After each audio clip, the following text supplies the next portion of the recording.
Good morning and welcome. It's a hump day. Happy Wednesday. Patriot Radio News Hour. I'm Joe Jaquin, CEO of the Patriot Trading Group.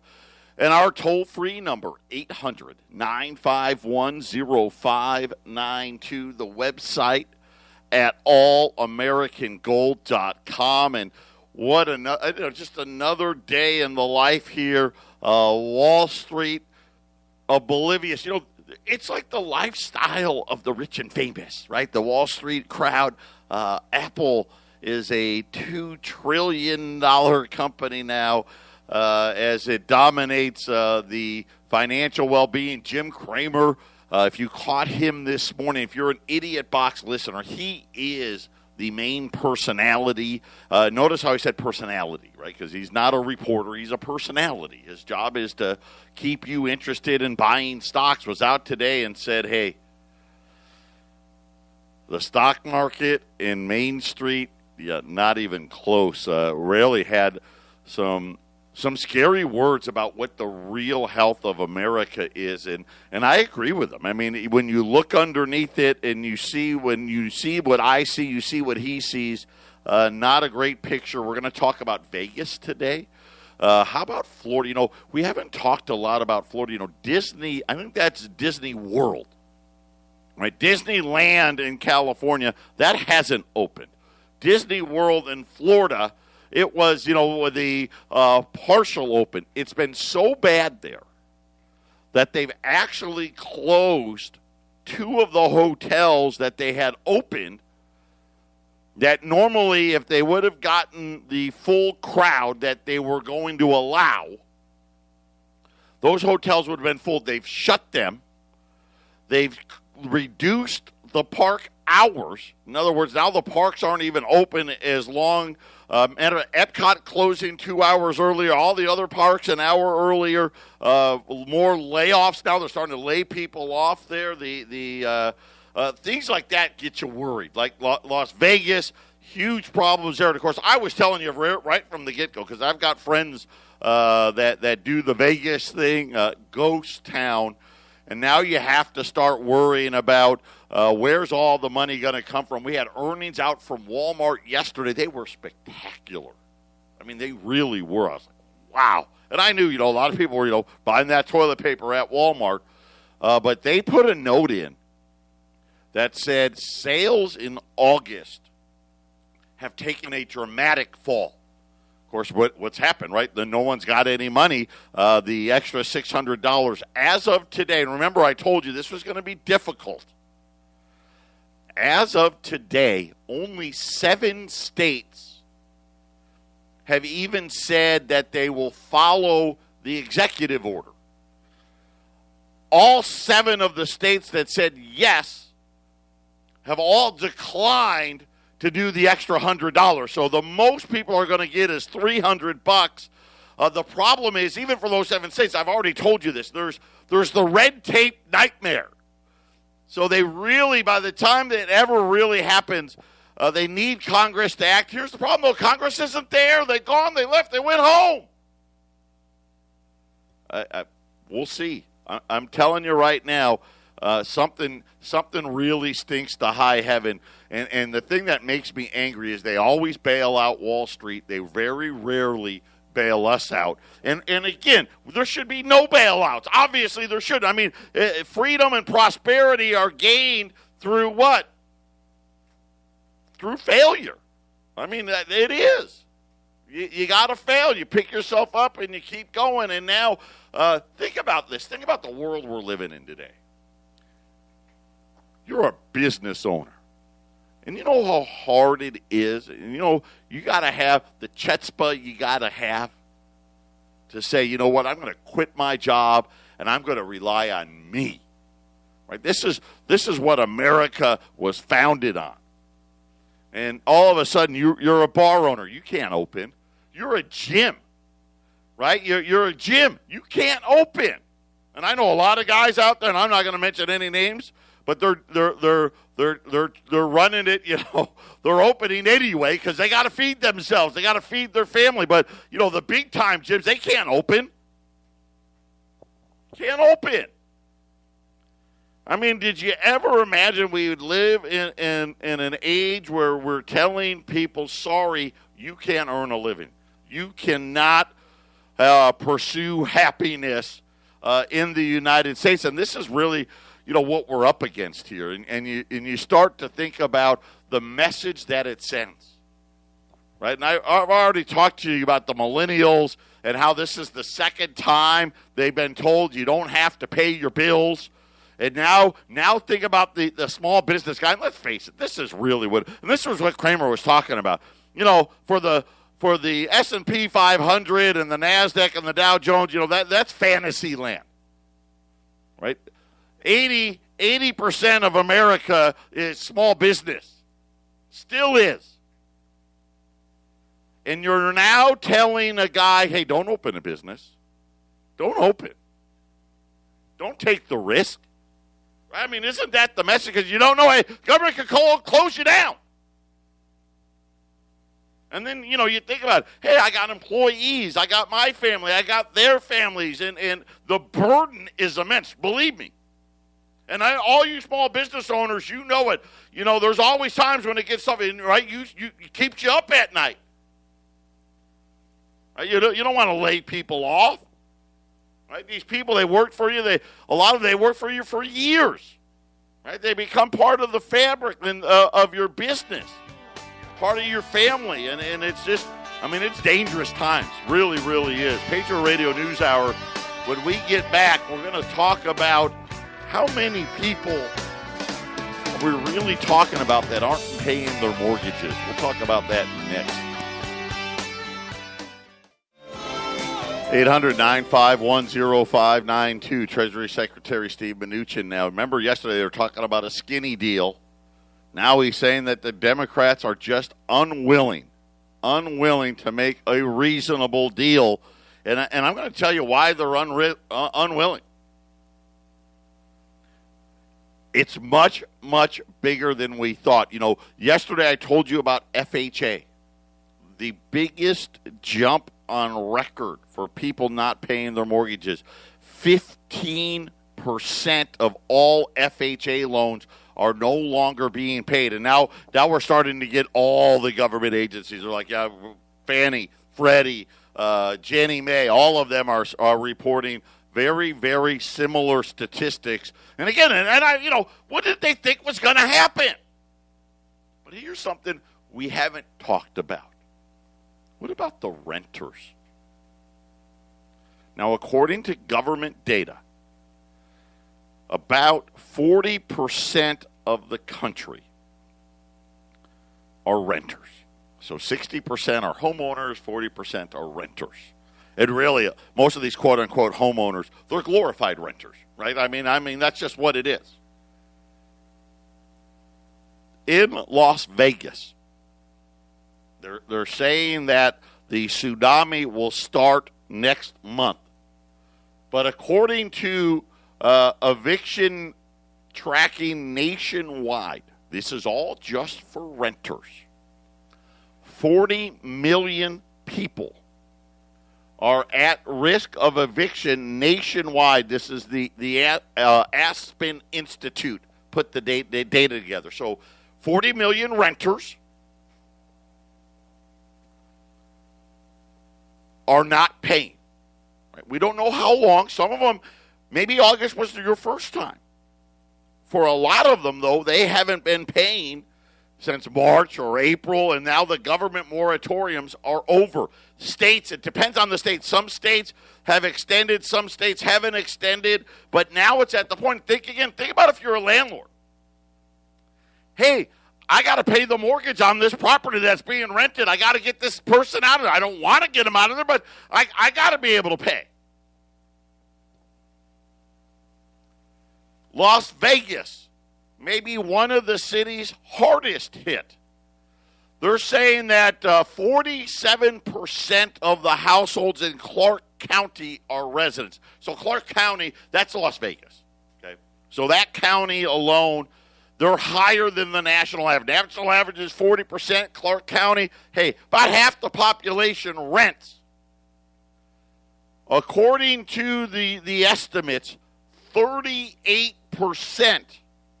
of all rentals are unemployed.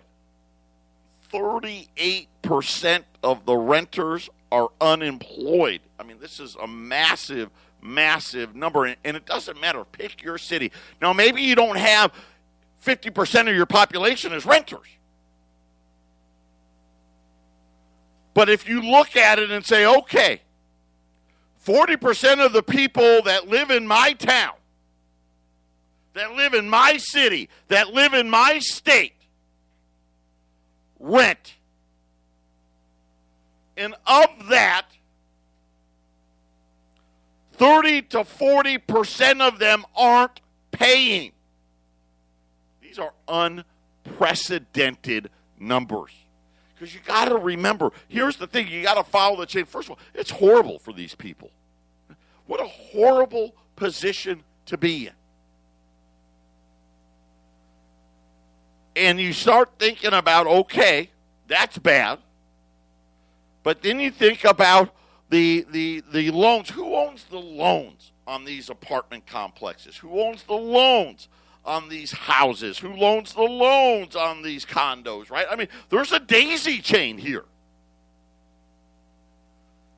And now, how many of these loans are not getting paid? So if, let's just say, hypothetically, we'll use Vegas as the example, 38% aren't paying. That's a big number. Nobody has a business model of, hey, let's build an apartment complex and we can make money if it's 40% empty. No, that math doesn't add up. Right? I mean, you need these apartments to be, 90, 95% full. And then you need to have 95% of them paying their rent. That's how that's how it works. So now you sit there, you got these people in there. Right? There may be 90, 95% occupancy. The problem is, right, hey, 40% of them aren't paying you. And then, so now it goes, okay, the person holding those notes doesn't make their payments. Next thing you know, again, the daisy chain continues. Who's holding the note? So you got the guy paying on the note, but what bank holds the note? And what these banks do, and we know this, right? We learned this with the housing crisis. They tear them up into little tiny pieces. They do. They'll take a couple of apartments in Las Vegas and a couple of apartments in Phoenix and a couple in San Diego and a couple in L.A., throw in Seattle and Chicago and Florida, and you go to Dallas and Austin, and you go to New York City, and you throw one in from Cleveland and Dayton and Syracuse and Johnstown and Longmont and all over the place, right? And they've got, next thing you know, they've got hundreds of apartment complexes touching potentially every state in the country, worth hundreds of billions of dollars. And they tear them all up into little pieces. Okay, just imagine, just in your mind, visualize hundreds of paper contracts worth billions of dollars, and they start tearing them up. And they tear them into little pieces, and then they mix them all up in a pot, right? They just mix them up and mix them up and mix them up. And they let's just say there's $100 billion worth. And it's all torn up into little itty-bitty pieces. And they start doling it out. Right? They go, okay, J.P. Morgan, here's $5 billion worth of itty-bitty pieces. Right? So you've got a little piece of a couple of places in Vegas and Phoenix and Anchorage, Alaska, and one in Honolulu. I mean, just fractions of these, totaling $5 billion. They call that securitized. See, it's safer. Hey, we don't own the note to any one property, right? Because that could be risky, right? Vegas goes up and down, right? That could be risky. So instead, we spread it out across the whole country and see that's safer. Unfortunately, the whole country is shut down. And so now you start thinking about, okay, at the end of this daisy chain, it starts with the people living in the rental unit. And it's horrible. Right? My heart goes out. Again, I don't know, what's the right answer. Right? You ask 100 people, you get 50 different answers. Right? I'm one of those guys that says, hey, we got to reopen. We got to deal with this like we've dealt with every other one that's come before it. It's going to be horrible and terrible, but we can't just shut down. Because I know what the daisy chain is. At the end of the daisy chain, it's where all of us deposit our money. That's where it ends. It ends with those banks. The same banks that, lo and behold, what was it? A week ago, the Federal Reserve finally made public to us how long they've known. Who knows how long they've known? My guess is they've known since the beginning that the banks were deliberately misrepresenting their collateral loan obligations, these securitized things here's one example of them, right? The apartments. Acting like they had, and here's the thing. It wasn't millions less. It wasn't billions less. No, they misrepresented by trillions of dollars. And now this is just kind of what I'm thinking, right? I know a certain percentage of mortgages. What's the number? Is it 10%? Is it 15%, like FHA says? Right? I'd like to believe that the FHA and stuff, they'll be the highest. That conventional number is probably going to be the lowest. And the most recent data I saw, conventionals were still at 7% not paying. That math doesn't work. Because it doesn't work. That's too much. They need that number they need that number like 3. Maybe they can handle, 4, it gets iffy. Anything over 4%, it's no good. But the renters, this number's huge. It's the same with the commercial real estate number. I think those numbers go hand in hand. You look at how many people aren't paying their rent, that's at least how many people aren't paying the rent on their commercial real estates as well. Because let's face it, who works at these little places? Right? A lot of renters, right? Because these are going to be a lot of minimum wage, lower wage type jobs, right? A lot of your employees rent. If you're a small business owner, you got a lot of employees that are renters. And that daisy chain, you keep following that daisy chain, it ends up with the bank.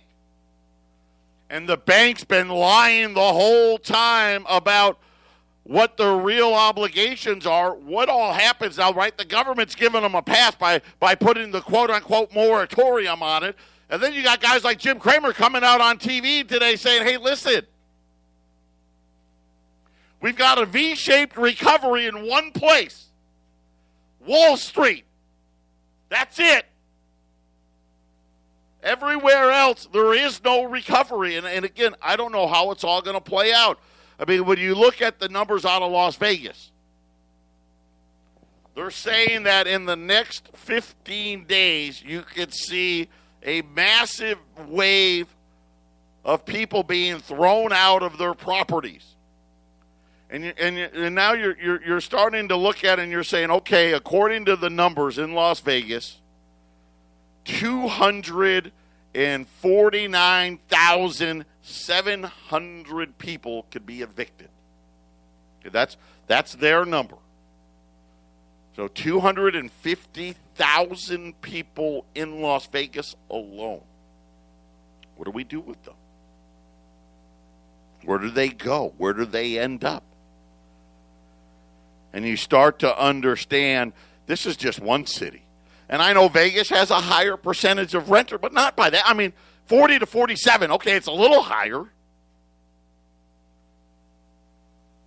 And you start doing the math, and you're like, what are we doing? What are we possibly talking about? And then you find out Congress is gone. They went home. Right? Their job's done. They got Wall Street bailed out. It's wonderful. Don't worry. Let's not tell you that your banks are all on the hook for all these things, and let's not bring it up and nobody talk about it.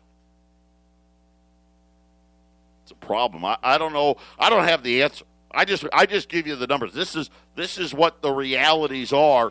And then I think about, okay, if you throw them out, who's going to rent it in their place? It's not like you got 250 more thousand people waiting to rent something. Patriot Radio News Hour.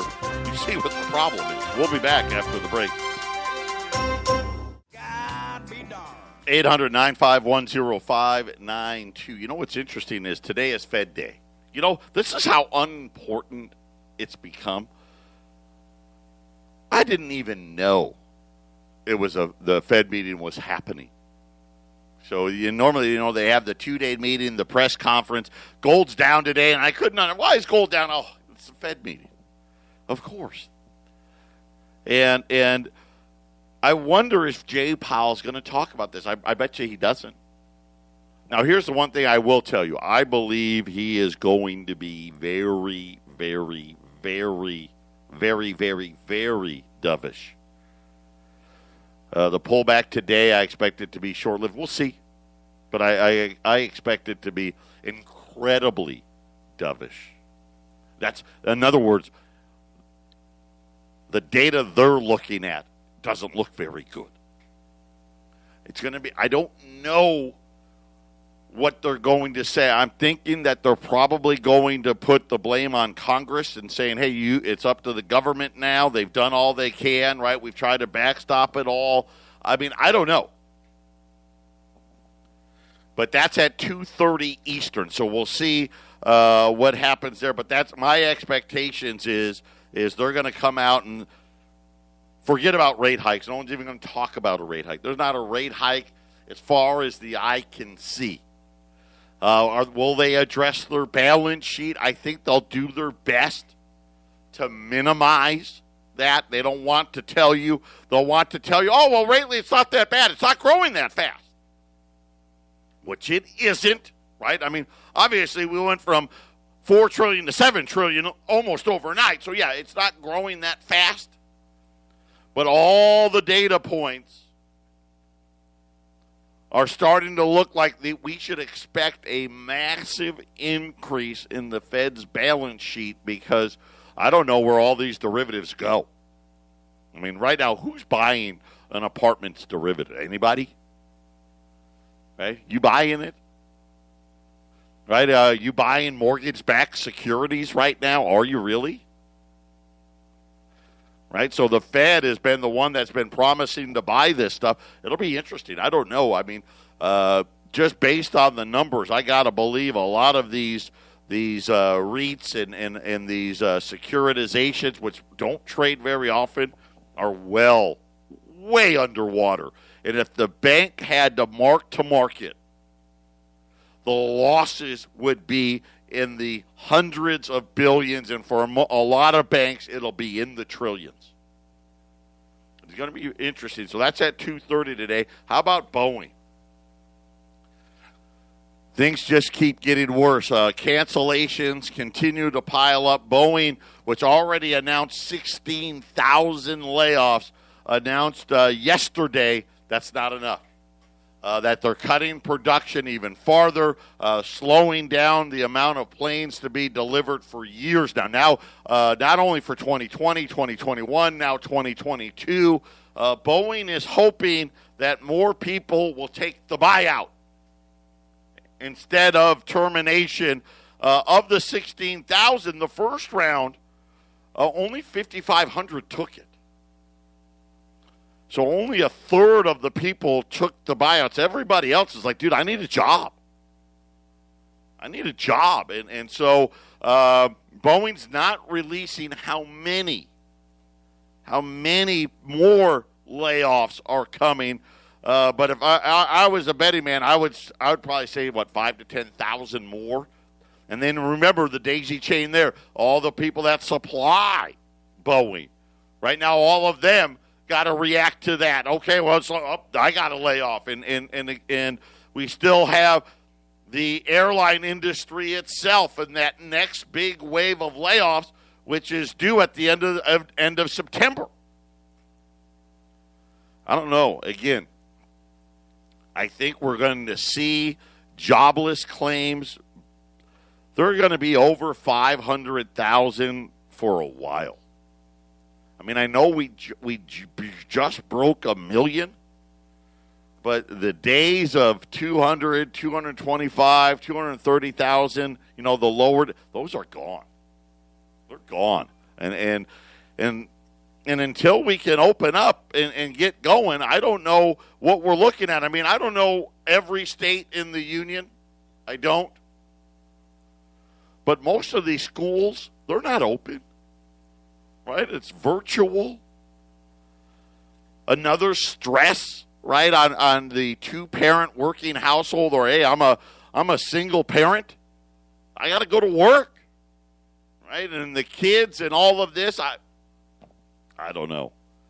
If we can't send the kids back to school, it's going to be a while. And everything I see, everybody's closing. My son, he's a great example. His college, they're not opening. It's virtual for the whole semester. We're seeing more and more of that. Look at the college campuses that let the kids come back to be in the dorms. Now, why would they do that? Well, they need the money, right? Let's face it, it's a money thing. And now all of them are canceling their classes and going online because they've had breakouts and all of these other things. And again, I'm just looking at this financially. When can we expect these businesses to be open? Airlines today announced travel is still down 85%. You want to get on an airplane? No. Nobody wants to get on an airplane. And I don't know. I don't know how it all works, how all these bills get paid. I just sit there and say, okay, obviously bad for the people that are out of work, that are renters out of work, that pay mortgages. The extra $600 is gone. There's, at least for now, doesn't look like anybody's going to get anything above what the state pays, at least through August. I mean, Congress gets back the second week of September. And then follow the daisy chain down to the end user, which is where does those unpaid mortgages, where do they end up? And they end up where we put our money. They end up in the banks. And you should know this, and all of us know this. We know this. The banks can't have 5% of anybody not pay, except maybe credit cards, right? Credit cards, right? But look at credit cards. Look at the interest rate they charge. I don't even know. I pay my credit cards off every month, but what's the interest rate on a credit card? 17, 18, 20%?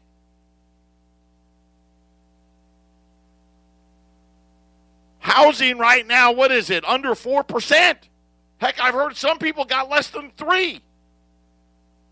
Can't have 5%, 6%, 7%, 10% not pay. Even junk bonds, they're yielding 4 or 5. It's not enough. There's not enough there for them to survive it. I don't know how it all works. Patriot Radio News Hour. Right. Hey, when we get back, I've got an item that we haven't had for a long time. Coming up next. 800-951-0592, Patriot Radio News Hour, waiting on the Federal Reserve. Gold is down, was down 60, down 40.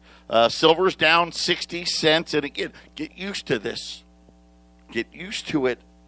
It's hard You think about we had gold up 50 and 30, now down 40. I mean, it's just going to be the new normal. I mean, gold's a lot more stable than silver, but volatility is going to be here. Bigger moves are coming, and again, it's just because of the amount of money that's out there. Now, I got an item. I don't have very many.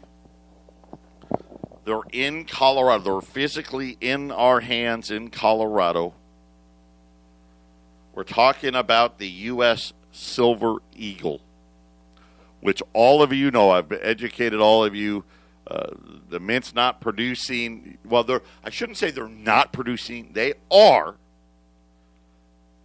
But because of how the Mint is set up, they only can operate one press at a time. And they only can run, one day I can run silver today. I can't run it. I got to run gold tomorrow, something else. So the production is way, way down.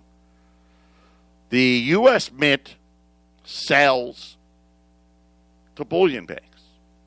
Of course, we have relationships with those bullion banks. Ours is in California, as an example. They buy 100, 500 cases at a time. The bullion bank sets the price. I'm sorry. The distributor, the Mint distributor, the 8 banks set the price. The Mint charges a flat fee, but the bullion bank doesn't care what the Mint charges. Okay, so the Mint normally charges like $2 over whatever its cost was. Well, the bullion banks, they set the price. And as I've been telling you, especially like this week, you can't find a Silver Eagle. You can't find them for $10, $12 over spot. And the reason you can't is right now. Matter of fact, I had Arlene talk to our bullion bank this morning. And we just asked, hey, do you got any? Which he didn't. He laughed. But take the spot price. So right now you got spot silver at $27, and I'll call it $27.50. But let me pull up because they use London. That's New York. They don't use New York. I don't know why. So you got $27.50. Add $6.75. Right, so that's $34.25, and then of course, right? Hey, the guy that's selling to me, they got to make some money. They got to do all that stuff, right? And this is how you get a price. How do you get to $10 over spot? That's how, right? I mean, if it's going to cost you, and it costs anywhere now, that's if you have a relationship with the bullion bank and they have it. Most bullion banks are always out. They're out. So when you go to the secondary market, now you got to add another couple of dollars. Now all of a sudden you got a cost of $36.25. So cost on a Silver Eagle right now is anywhere from $36.25 to $34.25 to $36.25. Jason had some silver walk through the door. We've got 22 rolls of Silver Eagles left. We're going to sell them at $35. So a roll of Silver Eagles would be $700, which is essentially, let's just call it what it is. We'll sell them at cost. Anywhere else, I looked around this morning, the cheapest you're going to find. One guy, and the guy that I didn't trust was like at $37. Most places are at somewhere between $38 to $40. So $700 a roll, and and you're like, God, that's a lot. Spot's $27.50. I'm paying $35 an ounce, but even look at junk silver. I mean, right now, junk silver, you're going to be paying close to $34. So. Really, when you think about it, this is the first time since March where a Silver Eagle's been somewhat affordable, but we just don't have very many. So there's 22 rolls left. They're all in Colorado. And already, listen, there's one line open. 800-951-0592. Just stay on hold. We'll get you in your order, your call. Obviously, we won't make it through the rest of the show, but that's the idea. I just want to flip them, want to get out of them, and move on to the next one. 22 rolls of U.S. Silver Eagles. You get 20 ounces in a roll. They're in their mint tubes. 800-951-0592. I mean, you could buy them for me, turn around, and sell them on eBay next week and make money. I mean, if that's what you want to do. I just don't want to deal with it. I want to get out of them. 800-951-0592. Got room for one more caller, and we'll see. You think about where silver's going, right? We're talking about, listen, I'm really comfortable. And the next, in the next 12 months, and it's going to be sooner than that, but the next 12 months, gold's going to be $3,000. Just is. Because the debt's not stopping. Right? Wait, I don't know what the Fed's going to say. I can't wait for when they got to talk about who's going to hold the bag when 30% of apartments aren't being paid for, when 30% of commercial real estate isn't being paid for, when 10% of homes aren't being paid for. The math doesn't work. I mean, silver's going to be 50.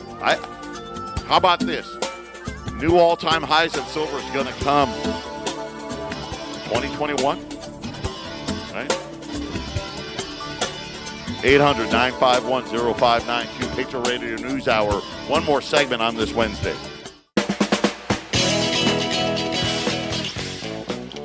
Eight 800-951-0592, Patriot Radio News Hour.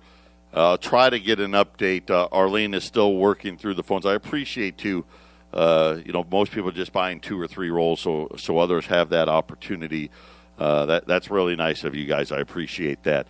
Whatever's left on our Silver Eagles, $700 a roll, which, believe it or not, that's not bad, really. I mean, it's the cheapest in the country. I know that. And really, when you think about where the silver premiums are, even on the junk silver side, that's not a bad thing. So, anyhow, I'll try to get you an update on that, but there's not that many. I know that this is at least the 4th or 5th person. So on the gold side, I had a gold special today. I sold it before we got on the air. If you want to, the best thing I've got going right now, I'll just tell you the best thing that I have, $20 gold at $2,225. That's the best thing I've got on gold right now. The $10 pieces at $11.40. I'll tell you what, I can do the 10s at $11.30, but that's again, and it's just difficult. Here is a great day to buy because I think this is going to be a quick pullback because the Fed's going to come out and Jay Powell's going to be dovish as you know what.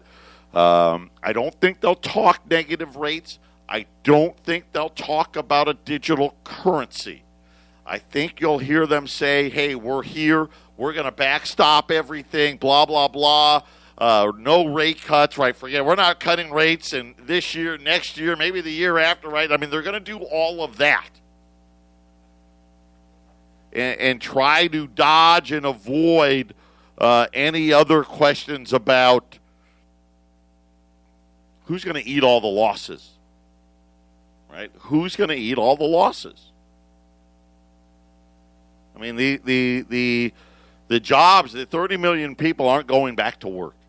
And really, when you think about it, look at the layoffs. I didn't even get to all the layoffs. The company RFI, who I'd never heard of, they're a survey taker company. They're huge. They got like 6,000 employees, just laid off 1,200 people. And said, what can we do? We can't go back to work. We can't do it. There's not enough, blah, blah, blah, layoffs. Boeing, laying off thousands again. We talked about the airline industry. For everyone that's going back to work, what are we looking at? Is it 1-to-1? Where one person goes back to work, another one gets laid off? I don't think it's there, but it's really close. For every one person going back to work, there's probably 3/4 of a person that isn't. Right? So, hey, for every 3 people that go to work, 2 people are getting laid off. That's a long way for us to come back down. We got 30 million people, and I just don't know what Congress is thinking. I don't know what the Federal Reserve is thinking. And Wall Street, listen, those, again, is Apple worth $2 trillion? I guess so. Right? Really, we shouldn't even have Wall Street anymore. We should just have like the 7 companies, right? Apple, Microsoft, Google, right? Amazon, right here. These are the only stocks you can buy, right? Because all of the rest of them are just crap. I mean, it's not that bad, but it's that. I mean, it really is. I mean, 80 to 90% of the companies on the S&P probably aren't worth it. Patriot Radio News Hour. I know. I wish I had better news. I will be back tomorrow. I have a doctor's appointment today, but I'll be back tomorrow. Everyone take care. Bless everybody. And I'll have better news tomorrow. I promise. I'll find some good news.